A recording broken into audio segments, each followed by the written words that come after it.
Subversion is the term, if you look in a dictionary or criminal code to that matter, usually is explained as a part of activity to destroy things like religion, government, system, political, economical system of a country. And usually it's linked to espionage and such romantic things as blowing up bridges, sidetracking trains, cloak and dagger activity in Hollywood style. What I'm going to talk about now has absolutely nothing to do with the cliché of espionage or KGB activity of collecting information. So the greatest mistake or misconception, I think, is that whenever we are talking about KGB, for some strange reason, starting from Hollywood movie makers to professors of political science and quote-unquote experts on Soviet affairs, or Kremlinologists as they call themselves, they think that the most desirable thing for Andropov and the whole KGB is to steal blueprints of some supersonic jet, bring it back to Soviet Union and sell it to the Soviet military-industrial complex. This is only partly true. If we take the whole time, money, and manpower that the Soviet Union and KGB in particular spends outside of USSR border, we will discover, of course there are no official statistics unlike with CIA or FBI, that the espionage as such occupies only 10 to 15% of money, time, and manpower. 15% of the activity of KGB. The rest, 85%, is always subversion. And unlike a dictionary of English, Oxford Dictionary, subversion in Soviet terminology means always a destructive, aggressive activity aimed to destroy the country, nation, or geographical area of your enemy. So there's no romantics in there, absolutely. No blowing up bridges, no microfilms in Coca-Cola cans, nothing of that sort. No James Bond nonsense. Most of this activity is overt, legitimate, and easily observable if you give yourself time and trouble to observe it. But according to the law and law enforcement systems of the Western civilization, it's not a crime. Exactly because of misconception, manipulation of terms. We think that subverter is a person who is going to blow up our beautiful bridges. No. Subverter is a student who comes for exchange, a diplomat, an actor, an artist, a journalist like myself was 10 years ago. Now, subversion is an activity which is a two-way traffic. You cannot subvert an enemy which doesn't want to be subverted. If you know history of Japan, for example, before 20th century, Japan was a closed society. The moment a foreign boat comes to the shores of Japan, the Imperial Japanese Army politely tells them to get lost. And if American salesman comes to the shore of Japan, let's say 60 or 70 years from now back, and says, oh, I have a very beautiful vacuum cleaner for you, with the good financing, he says, please leave us, we don't need your vacuum cleaner. If they don't leave, they shoot them to preserve their culture, ideology, traditions, values intact. You were not able to subvert Japan. You cannot subvert Soviet Union because the borders are closed. The media is censored by the government. The population is controlled by the KGB and internal police. With all the beautiful glossy pictures of Time magazine and Magazine America, which is published by the American embassy in Moscow, you cannot subvert Soviet citizens because the magazine never reaches Soviet citizens. It's collected from the newsstands and thrown to garbage can. Subversion can be only successful when the initiator, the actor, the agent of subversion has a responsive target. It's a two-way traffic. United States is a receptive target of subversion. There is no response similar to that one from United States to the Soviet Union. It stops halfway somewhere. It never reaches here. The theory of subversion goes all the way back 2,500 years ago. The first human being who formulated the tactics of subversion was a Chinese philosopher by the name of Sun Tzu.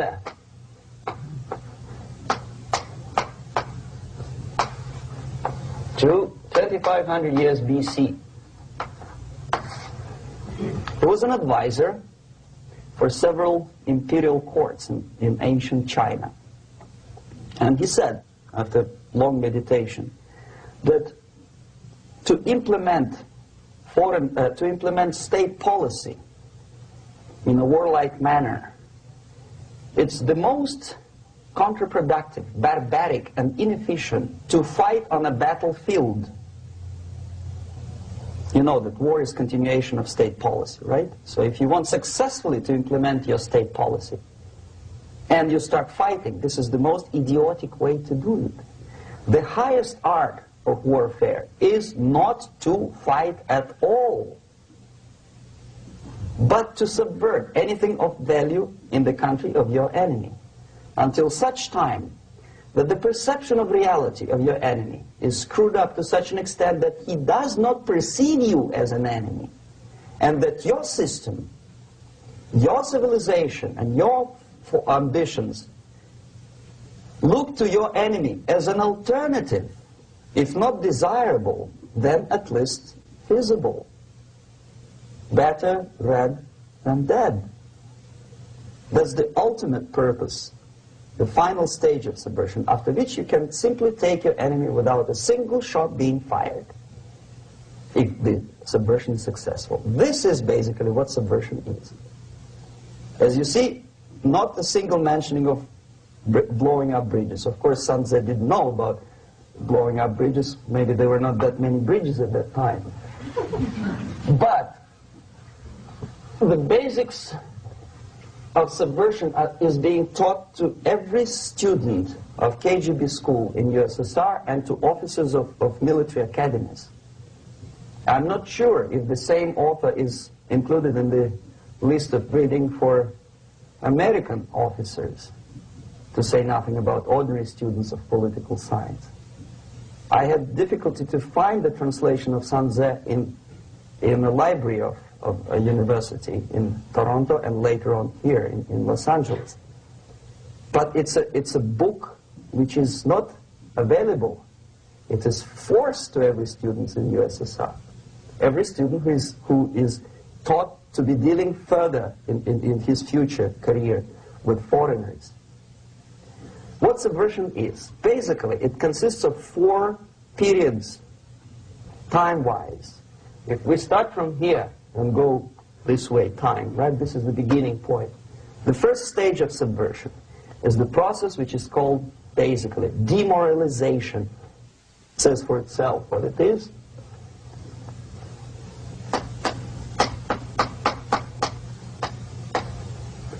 It takes from, say, 15 to 20 years to demoralize a society. Why 15 or 20 years? This is the time sufficient to educate one generation of students or children. One generation. One lifetime span of a person, a human being, which is dedicated to study, to shaping up the outlook, ideology, personality. No more, no less. Usually it takes from 15 to 20 years. What it includes? It includes influencing, or by various methods, infiltration, propaganda methods, direct contacts, doesn't really matter. I will describe them later. Of various areas where public opinion is formulated or shaped. Religion, educational system, social life, administration, law enforcement system, military, of course, and labor and employer relations, economy. Okay? 5 areas. I will not write them down because we will not have enough space. Sometimes when I describe all the methods, students ask me question, are you sure this is the result of the Soviet influence? Not necessarily. You see, the tactic of subversion, about which I'm talking, is similar to the martial art, the Japanese martial art. If some of you are familiar with that tactic, probably you will remember that if an enemy is bigger and heavier than yourself, it would be very painful to resist his direct strike. If a heavier person wants to strike me in the face, it would be very naive and counterproductive to stop his blow. The Chinese and Japanese judo art tells us what to do. First to avoid the strike, then to grab the fist and continue his movement in the direction where it was before, right? Until the enemy crashes in the wall. You see? So, what happens here? The target country obviously does something wrong. If it's a free democratic society, there are many different movements within the society. There are obviously, in every society, there are people who are against this society. They may be simple criminals, ideologically in disagreement with the state policy, conscientious enemies, simply psychotic personalities who are against anything. Right? And finally, there are a small group of agents of a foreign nation, bought, subverted, recruited. Right? The moment all these movements will be directed in one direction, right? This is the time to catch that movement and to continue it until the movement forces the whole society into collapse, into crisis, right? So that's exactly the martial art tactic. We don't stop an enemy. We let him go. We help him to go in the direction we want them to go. Okay? So, on the stage of demoralization, obviously there are tendencies in each society, in each country, which are going to opposite direction from the basic moral values and principles. To take advantage of these movements, to capitalize on them, is the main purpose of the originator of subversion. So we have religion, we have education, we have social life, we have power structure, we have labor relations, unions, and finally we have law and order. 1, 2, 3, 4, 5, 6. Okay? These are the areas of application of subversion. What it means exactly? In case of religion, destroy it, ridicule it, replace it with various sects, cults, which bring people's attention, faith, whether it is naive, primitive, doesn't really matter. As long as the basically accepted religious dogma is being slowly eroded and taken away from the supreme purpose of religion, to keep people in touch with the supreme being, that serves the purpose. Therefore, replace it, accepted, respected religious organizations with fake organizations. Distract people's attention from the real faith and attract them to various different faiths. Education. Distract them from learning something which is constructive, pragmatic, efficient. Instead of mathematics, physics, foreign languages, chemistry, teach them history of urban warfare, natural food, home economy, your sexuality, anything, as long as it takes you away, okay, Social life. Replace traditionally established institutions and organizations with fake organizations. Take away the initiative from people. Take away the responsibility from naturally established links between individuals, group of individuals, and society at large, and replace them with artificially, bureaucratically controlled bodies. Instead of social life and friendship between neighbors, establish social workers institutions. People who are on payroll of whom? Society? No. Bureaucracy. The main concern of social workers is not your family, not you, not social relations between groups of people. The main concern is to get the paycheck from the government. What will be the result of their social work doesn't really matter. They can develop all kind of concepts to show to the government and to the people that they're useful. Okay, away from the natural links, power structure. Okay, the natural bodies of administration, which are traditionally either elected by people at large or appointed by elected leaders of society, are being actively substituted by artificial bodies. The bodies of people, groups of people, whom nobody elected. Never. As a matter of fact, most of the people don't like them at all, and yet they exist. One of such group is media. Who elected them? How come they have so much power? Almost monopolistic power on your mind. They can rape your mind. But who elected them? How come they have a nerve to decide what is good and what is bad for the elected by you, president, and his administration? Who the hell are they? Spiro Agnew, who was hated by the liberal left, called them a bunch of enfeebled snobs. And that's exactly what they are.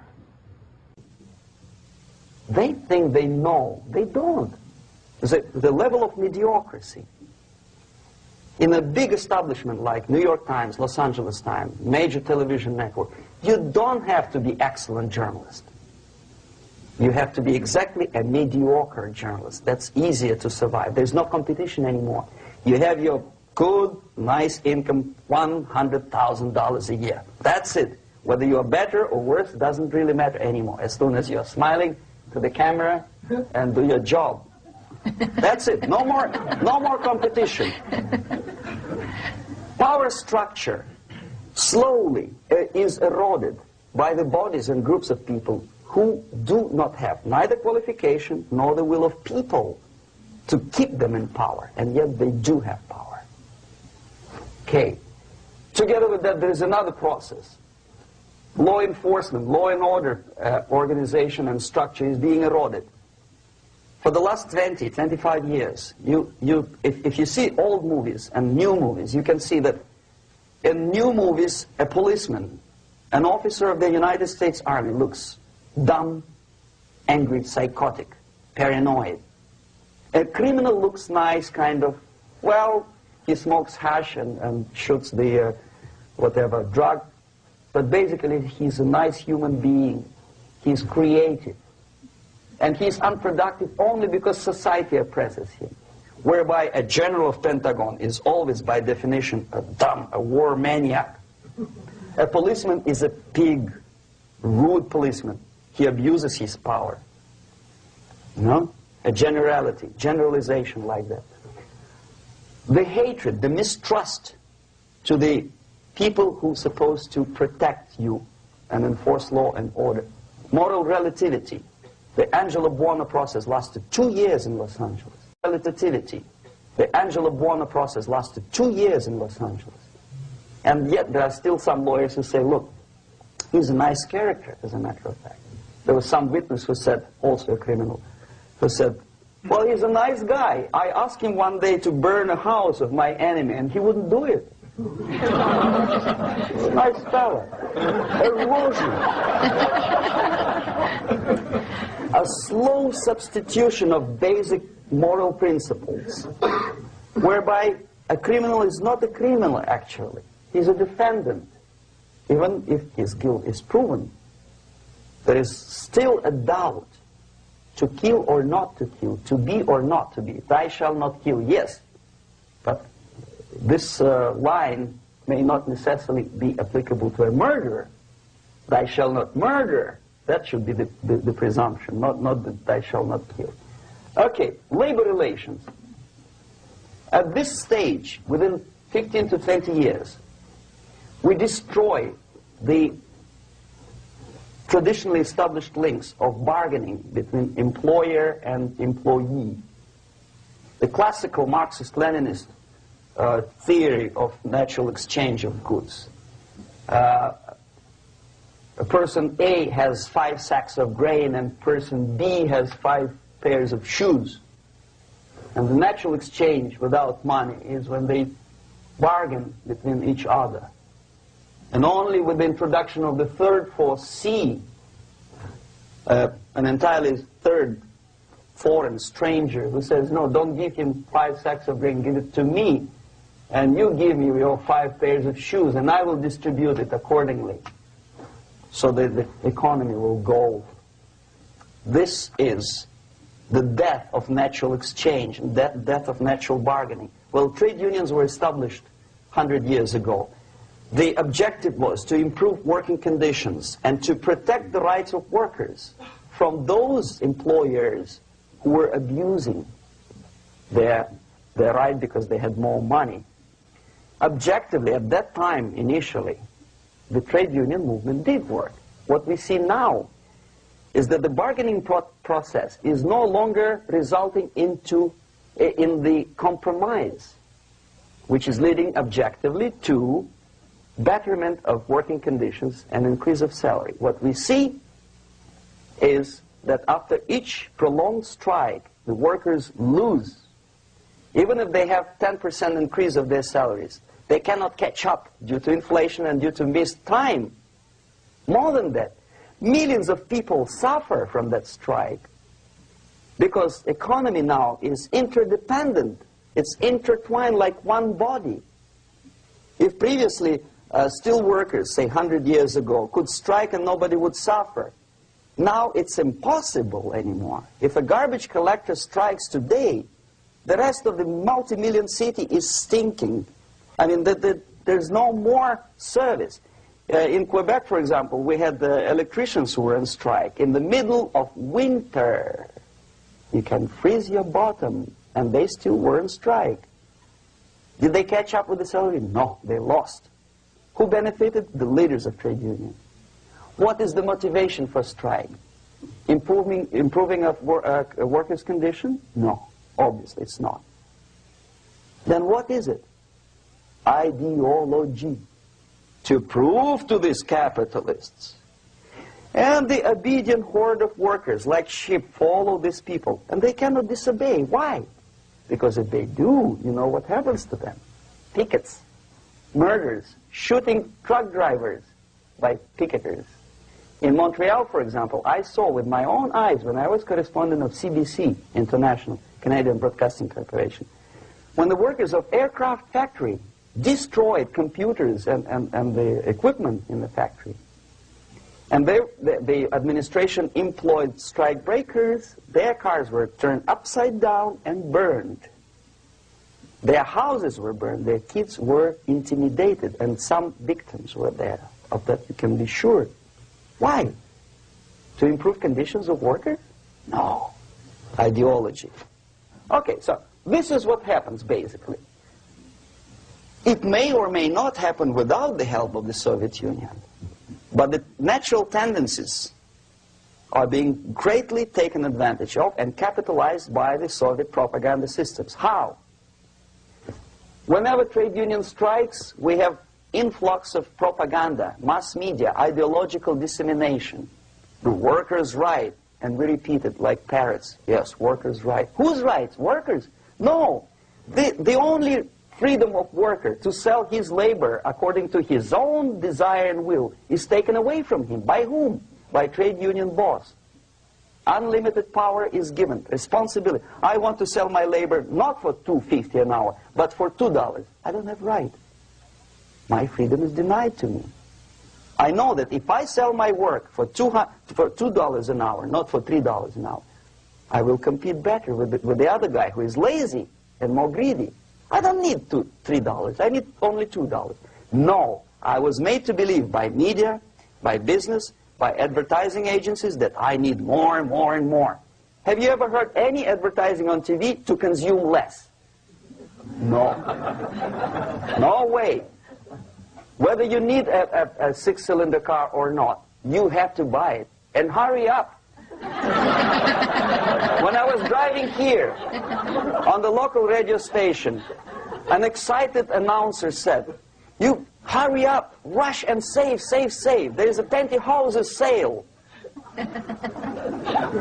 Save by buying more. Of course. It would be too naive to expect that KGB makes that advertising agency to do such a crazy commercial. No, of course not.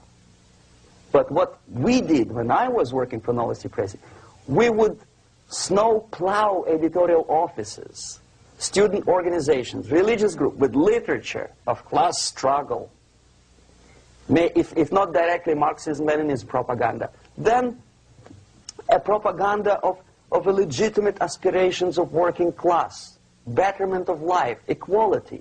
Equality, mind you. President Kennedy once said, we will make America to believe that people are born equal. Are people born equal? Is there any mentioning in the Bible or any other holy scripture in any religion, if you don't believe me, go to the library and check it, there is not a single word about equality. Just the opposite. By your deeds, God will judge you. What you do is important. The merit of your personality. You cannot legislate equality. If you want to be equal, you have to be equal. You have to deserve it. And yet we build our society on the principle of equality. We say people are equal. We know it is false. It's a lie. Some people are tall and stupid. Others are short, bold, and clever.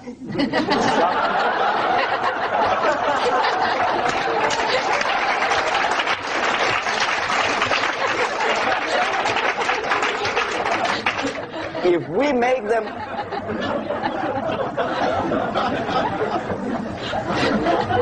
make them equal by force, if we put the principle of equality in the basis of our socio-political structure, it's the same thing as building a house on sand. Sooner or later it will collapse, and that's exactly what happens. And we, as Soviet propaganda makers, are trying to push you in the direction which you go yourself. Equality, yes, equality. People are equal. Land of equal opportunities. Is it true or not? Think about it.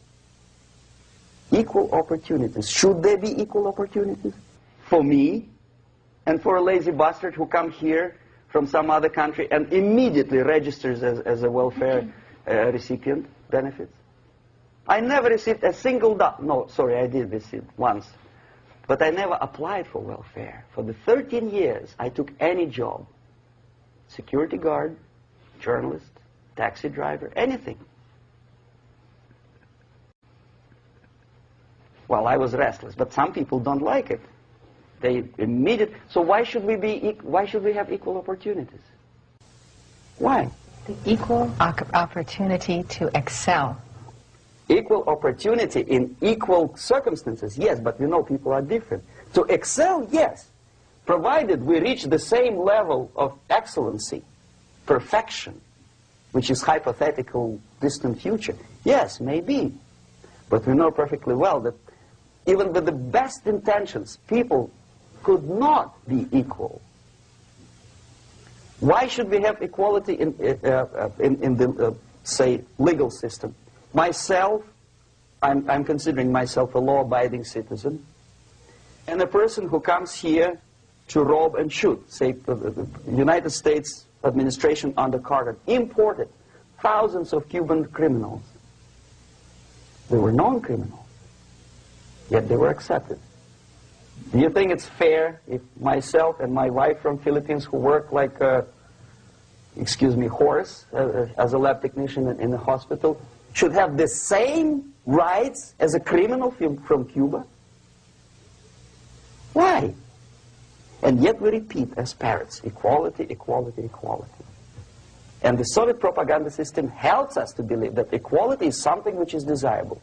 Democracy, as it was established by fathers of this country, of this system in the last century, is not equality.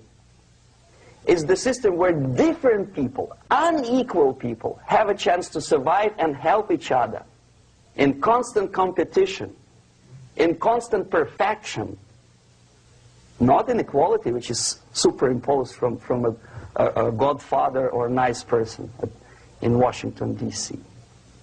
And the absolute equality exists in Soviet Union, quote-unquote equality. Everybody is equal in dirt, except some people are more equal than the others in Politburo.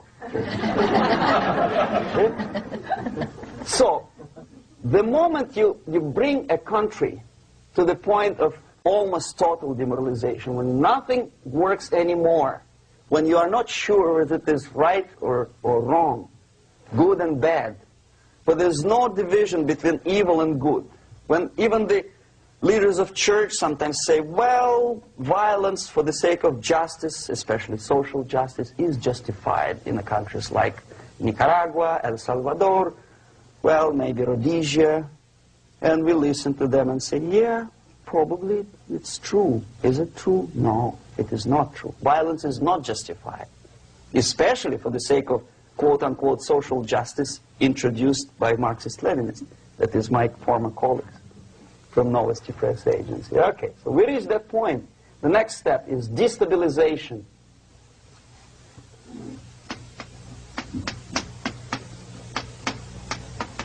Again, this word says for itself what it is. To destabilize all the relations, all the accepted institutions and organizations in a country of your enemy. How you do it? You don't have to send a battalion of KGB agents to blow up bridges. No. You let them do it themselves. The area of application is, again, it's narrower now. Not like the previous case. The overt legitimate actions of the KGB in this case would be hardly noticeable. There is no crime if a professor who recently went to USSR introduces a course of Marxism-Leninism in a Californian college, for example. Nobody is going to come to his doorstep and say, okay, mister, come, you are under arrest. No, it's not a crime. It's not even considered a moral crime against your country. So the area of application here is narrowing down to economy, again, labor relations, right? To law and order, plus military. And economy, law and order. Yes, and again, the media, but wider scope, little bit different. I'll explain later. Okay, basically 3 areas. Economy. The radicalization of bargaining process. If on that stage we still could achieve, theoretically, some positive compromise between the negotiating sides with say, the arbitrary introduction of arbitrary judges, a third side, objectively judging the demands of both sides. Here it's radicalization. On the stage of destabilization, we cannot come to compromise even within a family. The husband and wife couldn't figure out which is better. Husband wants his kids to eat at the table, and wife wants a child to roam around the room and drop food all over the floor. They cannot come to compromise unless they start a fight. It's impossible to reach a compromise, constructive compromise, between neighbors. Some people say, I don't like you to watering your lawn at that time because exactly at that time I'm walking my dog and he's getting nervous. He cannot pass his bowels, you know. So they cannot compromise. They go to a civil court or something like that. radicalization of human relations. No more compromise. Fight, fight, fight. The normal, traditionally accepted relations are destabilized. The relations between teachers and students in schools and colleges. Fight. The relations between, in economical sphere, between laborers and employers are further radicalized. No more acceptance of the legitimacy of demands of workers. Unlike Japanese, with the theory Z, if you ever heard about it, where the workers are involved in the decision-making process, therefore they don't have moral incentive to fight their bosses. In the United States, it's just the opposite. The harder is the fight, the better. The more heroic they look. When the Greyhound network was on strike recently, the correspondents of local TV networks all over the United States were approaching the strikers, and they say, oh yes, we are doing something nice. They look like heroes and they were proud. There was some family, the husband was bus driver. Now they decided in a protest against the bosses to camp somewhere in the forest. And they were presented to the audience as a heroic, nice people. You see? The violent clashes between passengers, picketers, and the strikers are presented as something normal. 10, 15, 20 years ago, we would be angry, say, why so much hatred? Today we are not. We say, well, it's commonplace. Radicalization, militarization sometimes. As I explained on that stage, I took a step a little bit further. Shooting people. Okay, law and order now also is pushed into the area where previously people settled their differences peacefully and legitimately. Now we are getting with this court cases in the smallest irrelevant cases. We cannot solve our problems anymore. The society at large becomes more and more antagonistic between individuals, between groups of individuals, and the society at large. The media puts himself in the opposition to the society in general, at large. Separate, alienated. Okay? On that stage, you remember I was talking a couple of hours ago about the sleepers. That's when the students from, say, United States, if they are trained in Lumumba University, or developing nations, that's the students I was dealing with, are being sent back from the Soviet Union here. Or if they were already in the United States, in the country, which is the object of subversion, they spring to action. The sleepers go up. They slept for 15 to 20 years. Now they become leaders of groups, preachers, I don't know, public figures. Prominently they actively include themselves in a political process. All of a sudden we see a homosexual. 15 years ago he did his dirty job and nobody cared. Now he makes it a political issue. A political issue. He demands recognition, respect, human rights, and he rallies a large group of people. And there are violent clashes between him and police, his group and ordinary people, no matter what. It's black against white, yellows against green, doesn't matter where the division line goes. As long as this group come into antagonistic clash, sometimes militantly, sometimes with firearms, that is destabilization process. The sleepers, many of whom are simply KGB agents, become leaders of the process of destabilization. Doesn't mean that Comrade Andropov sends Comrade Ivanov to the United States. The person who takes care is already here.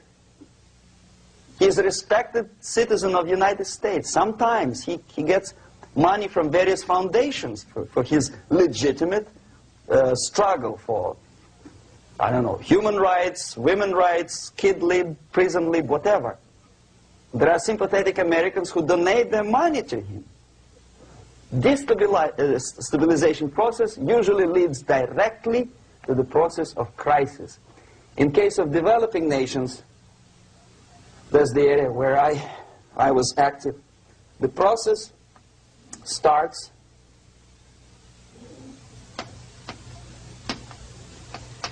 when the legitimate bodies of power, the social structure collapse. It cannot function anymore.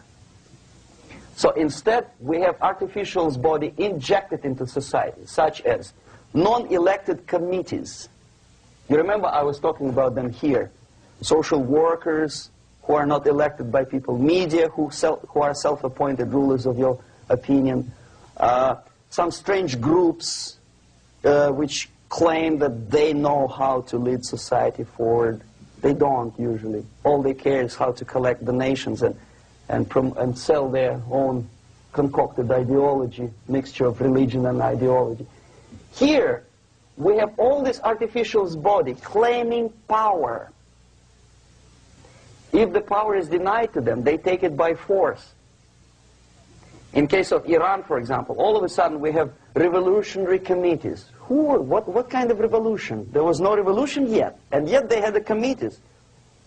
They were taking power of judgment. They had the power of execution, they had the power of legislation, and that they had the power of judicial.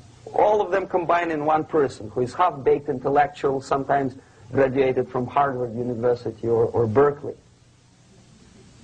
He comes back to his country and he thinks that he knows the answer to all the social, economical problems. Okay? Crisis is when society cannot function any more productively. It collapses, obviously. That's the word for crisis. So therefore, the population at large is looking for a savior. The religious groups are expecting a Messiah to come. The workers say, we have family to feed. Let's have a strong government, maybe socialist government, centralized. When somebody put the employers on their place and let us work. We are sick and tired of going to strike and missing overtime and all that stuff. We need some strong man, strong government, a leader, a savior is needed. Population is sick and tired already. And here we are. We have a savior. Either a foreign nation comes in, or the local group of leftists, Marxists, no matter what they call themselves, Sandinista, a reverend or some sort, Bishop Muzureva, like in Zimbabwe, doesn't matter. A savior comes and says, I will lead you. So we have two alternatives here. Civil war and invasion. Okay? See how it goes? Civil war, we know what it is. Lebanon is the best example. The civil war, which was artificially implanted in Lebanon by injection of force of PLO, Palestinian Liberation Organization. Invasion we have in many other countries like Afghanistan, name any East European country, it was invaded by the Soviet army. But the result is the same. The next stage is normalization. Normalization is a very ironic word, of course. It is borrowed from 1968 situation in Czechoslovakia, when the Soviet propaganda and after them New York Times declared the country is normalized. The tanks moved into Prague, so there's no more Prague Spring, there's no more violence. Normalization. At that stage, the self-appointed rulers of the society don't need any revolution anymore. They don't need any radicalism anymore. So this is the reverse from destabilization. Basically, it is stabilizing the country by force. So all the sleepers and activists and social workers and liberals and homosexuals and professors and Marxists and Leninists are being eliminated physically sometimes. They've done their job already. Okay? They are not needed anymore. The new rulers need stability to exploit the nation, to exploit the country, to take advantages of the victory. Okay? So no more revolutionaries, please. And that's exactly what happens in a number of countries. You remember Bangladesh? This is the crisis in which I was instrumental. First they had Mujibur Rahman. In 1971, he was the leader of People's Party, Awami League, with mustache like Stalin. He was in Russia many times. In 5 years, he was shot by his former colleagues, Marxists. He fulfilled his function. In Afghanistan, it happened 3 times. First there was Taraki, then there was Amin, now there's Babrak Karmal. They killed each other successively, one after another. The moment he fulfills his duty, the first one demoralized country, the second destabilized, the third one brought it to crisis. Goodbye, comrades. Babrak Karmal comes from Moscow and put into the seat of power. Same thing happened in Grenada recently. Maurice Bishop, Marxist, was killed by Austin, what's his name, General something, who was also a Marxist. Right? So no more revolutions, please. Normalization now. From now on, no more strikes, no more homosexuals, no more women lib, no more kid lib, no more lib, period. Good, solid, democratic, proletarian freedom.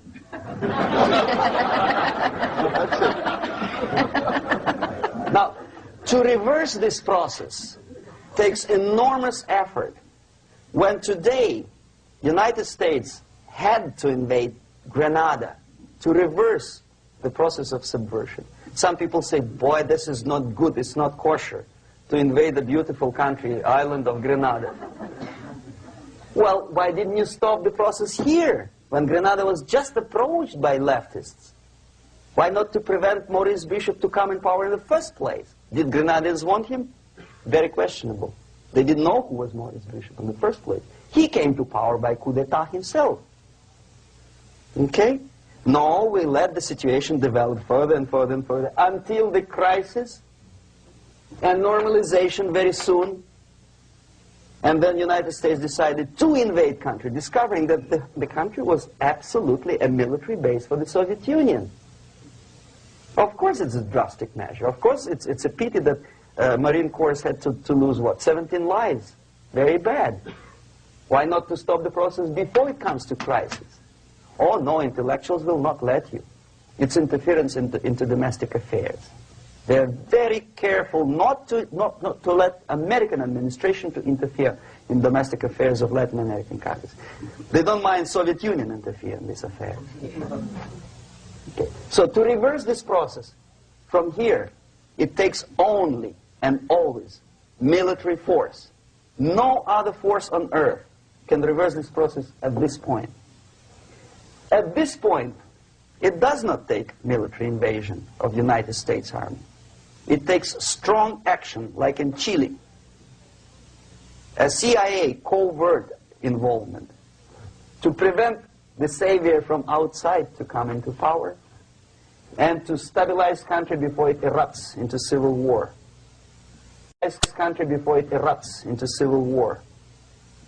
Okay? Support the right-wing conservative forces. By money, by crooks or love, doesn't matter. Stabilize the country. Don't let the crisis develop into civil war or invasion. Oh no, your liberals will say it's against the law. The Congress will not appropriate money for covert actions of CIA. Why not? Should we wait till the normalization come and Soviet tanks land in Los Angeles airport? Now, at that point, at the point of destabilization, also the process could be reversed. Again, easily than this. No CIA involvement at this point. You know what it takes here? Restriction of some liberties for small groups which are self-declared enemies of the society. As simple as that. Oh no, the media and liberals will tell you this is against the American Constitution. How can we by force, deny the civil rights to criminals, for example. It's not good. Okay? So we allow them to... Okay, if you allow the criminals to have civil rights, go on and bring the country to the crisis. This is a bloodless way to do. Curb the rights. I mean, not to put them in prison. No, I'm not talking about putting all the gays from San Francisco in the concentration camp. Do not allow them to take political force. Do not elect them to the seats of power, whether it is municipality level, state level, or federal level. It has to be beaten in the heads of American voters that a person like that in the seats of power is an enemy. Do not be afraid of this word. It is an enemy. If he is not an enemy here, he will be here. Later on, he will be shot, of course. But at this point, he is an enemy. Okay? You are doing great service by denying him a right to capitalize on his own crazy ideas and become a powerful man, a man who uses the seat of power. Restriction of certain freedoms and permissiveness at that point would prevent sliding into crisis and probably will return the process of destabilization. To curb unlimited power, monopolistic power of trade unions, here, at that point, would save economy from collapsing. To introduce a law to stop private companies of raping public opinion's mind in the direction of consumerism. No company must have a right to force you into buying more unless you want it. There must be a law. You want to advertise your car? Okay. But not a single mentioning of buying it now and saving money. It must be against the law to force people to consume more. Self-restraint. Previously, before this process started, the self-restraint was a business of church, religion. Because our preachers, the fathers of church, would tell us, material values are good, but it's not the prime function of human being. Because you have to live with something. Obviously, the design for our life is not to consume more deodorants. There must be something greater. If such a complicated instrument as human body was created, obviously there must be some higher purpose for that. And it's very easy to avoid destabilization by denying the greedy companies one little freedom, one little liberty, forcing you into turning yourself into processors of unwanted products and goods. They turn you into machines, like the worm who there's inlet and outlet. So, and how long an average appliance lasts these days? Less than a year. Why? Where's workmanship? Well, we want you to buy more. Okay. Destabilization process could be easily overcome if, as I say, the society, by its own will or after persuasion by the leaders, will come to the idea of self-restraint. It's so hard we want to consume more, but you have to. Unless you will come to this stage, when, as we say in Russia, if Sahara Desert ever becomes a communist state, there will be shortage of sand. So you have to curb your... You have to curb your expectations at this point before it's too late. But no, we don't want to do it. Demoralization process. Again, it's the easiest thing to reverse. First of all, by restricting import of propaganda. The easiest thing to do. Unlimited, unrestrained import of Soviet literature, Soviet journalists. Giving Soviet propaganda and ideological agitators equal time on American TV network. It has to be stopped. And it's easy. They won't be offended, mind you. As a matter of fact, they will respect America more. But when my former colleague Vladimir Posner appears on Nightline, and Ted Koppel asks him, well, Vladimir, what do you think about this? And what can he think? He is an instrument of propaganda. He thinks what Comrade Andropov tells him to think. He's just a nice, articulate mouthpiece of the Soviet subversion system. And Ted Koppel makes you believe that my friend Vladimir Posner thinks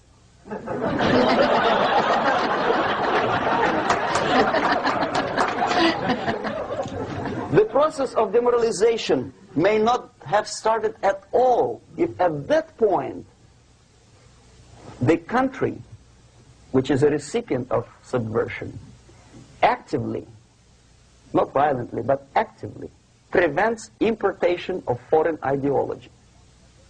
I don't want America to follow the pattern of ancient Japan. You don't have to shoot every foreigner when it approaches the sacred borders of the United States.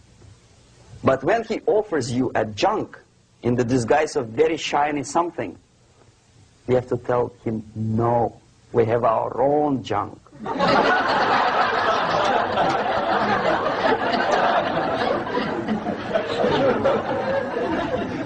If at that point the society is strong, brave, and conscientious enough to stop importation of ideas which are foreign, then the whole chain of events could be prevented. Recently I've been to the Philippines, and I was shocked how in big cities like Manila, children listen to deafening music.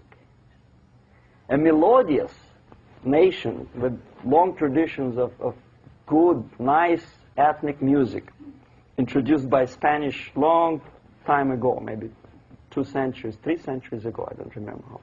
All of a sudden listen to musical garbage, blasting their radios at full blast, at full volume. Why? In India, I spent many years watching the reactions of Indians walking out of movie theaters after seeing Hollywood production. They couldn't figure out why Americans are so wasteful. They smash their cars, their shiny cars, every 5 minutes.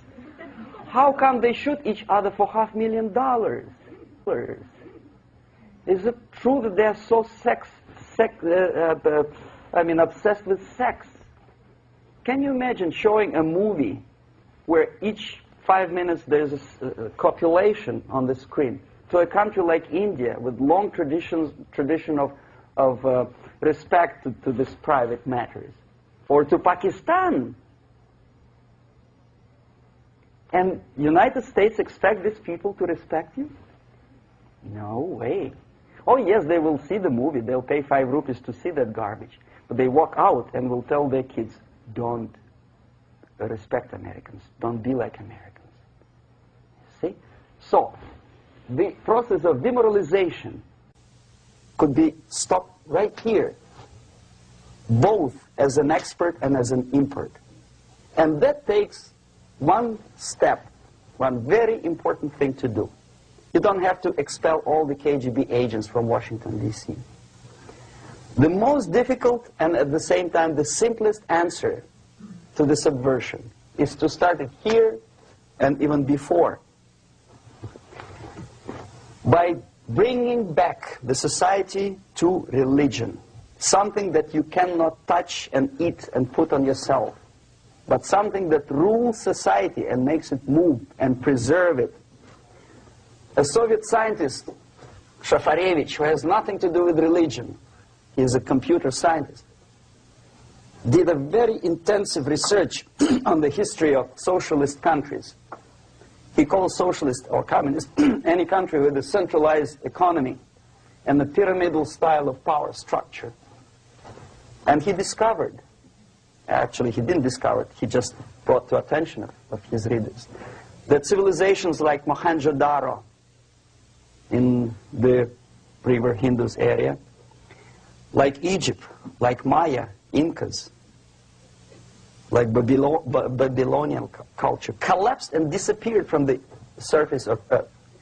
The moment they lost religion, as simple as that, they disintegrated. Nobody remembers about them anymore. Well, distantly. So, the ideas are moving society and keeping mankind as a society of human beings, intelligent, moral agents of God. The facts, the truth, the exact knowledge may not. All the sophisticated technology and computers will not prevent society from disintegrating and eventually dying out. Have you ever met a person who would sacrifice his life, freedom, for the truth like that? This is truth. I never met a person who said, this is truth and I'm ready to shoot me. To defend the truth. Right? But millions sacrifice their life, freedom, comfort, everything for things like God, like Jesus Christ. It's an honor. Some martyrs in the Soviet concentration camp died. And they died in peace, unlike those who shouted, "Long live Stalin," knowing perfectly well that he may not live long. Something which is not material moves society and helps it to survive. And the other way around, the moment we turn into 2 by 2 is 4 and make it a guiding principle of our life, our existence, we die. Even though this is true, and this we cannot prove. We only can feel and have faith in it. So the answer to ideological subversion, strangely enough, is very simple. You don't have to shoot people, you don't have to aim missiles and Pershings and cruise missiles at Andropov's headquarters. You simply have to have faith and prevent subversion. In other words, not to be a victim of subversion. Don't try to be a person who in judo is trying to smash your enemy and being caught by your hand. Don't strike like that. Strike with the power of your spirit and moral superiority. If you don't have that power, it's high time to develop it. And that's the only answer. That's it. Thank you.